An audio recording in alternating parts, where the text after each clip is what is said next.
इस वक्त की बड़ी खबर आ रही है बांग्लादेश से, जहां बांग्लादेश के पूर्व प्रधानमंत्री शेख हसीना को फांसी की सजा सुनाई गई है।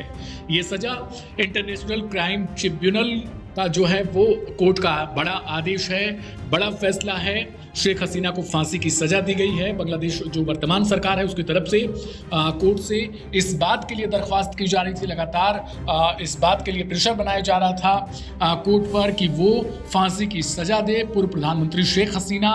उन्हें फांसी की सजा सुनाई गई है आईसीटी की तरफ से। इस वक्त की ये बड़ी खबर है बांग्लादेश से, जहां बड़े पैमाने पर हिंसा हुई थी, छात्रों की हत्या करने तक का आरोप लगा था। इसके अलावा बांग्लादेश में जो तख्ता पलट हुआ था उससे पहले बांग्लादेश की जो सरकार थी वो शेख हसीना उसकी मुखिया थी, प्रधानमंत्री थी। उन पर तब से दबाव बनना शुरू हुआ था जब से हालिया जो आम चुनाव हुए थे बांग्लादेश में, उसमें जब से प्रधानमंत्री शेख हसीना को एक मैंडेट मिला था, उसके बाद से जो विपक्ष था और तमाम जो दल थे, इसके अलावा कई संगठन थे, छात्र संगठन थे, वो शेख हसीना की सरकार पर प्रेशर बना रहे थे। वो उग्र होते जा रहे थे, जिसके बाद शेख हसीना की सरकार ने कड़ा एक्शन लेने के लिए जो है वो फैसला लिया था। इसके बाद जो मौतें हुई उसे लेकर जिम्मेदार शेख हसीना को माना गया। जो वर्तमान सरकार है जिसके मुखिया इस वक्त मोहम्मद यूनुस हैं, उनकी तरफ से दबाव जो है वो कोर्ट पर प्रेशर बनाया जा रहा था। मांग की जा रही थी कि शेख हसीना जो मौतें हुई हैं उनकी जिम्मेदार है, उन्हें फांसी की सजा दी जानी चाहिए। जिसके बाद अब जो है वो आईसीटी यानी जो कोर्ट है उसकी तरफ से ये फैसला दिया गया है। ट्रिब्यूनल कोर्ट ने शेख हसीना को कई अपराधों का दोषी माना है। शेख हसीना इस वक्त भारत में मौजूद है। ट्रिब्यूनल ने हसीना को कई अपराधों का दोषी मानते हुए उन्हें फांसी की सजा देने के लिए जो है वो सजा का ऐलान कर दिया है। तो पूर्व प्रधानमंत्री शेख हसीना बांग्लादेश की, जो भारत से जब वे बांग्लादेश की प्रधानमंत्री थी तो रिश्ते जो हैं वो काफी बेहतर हुआ करते थे।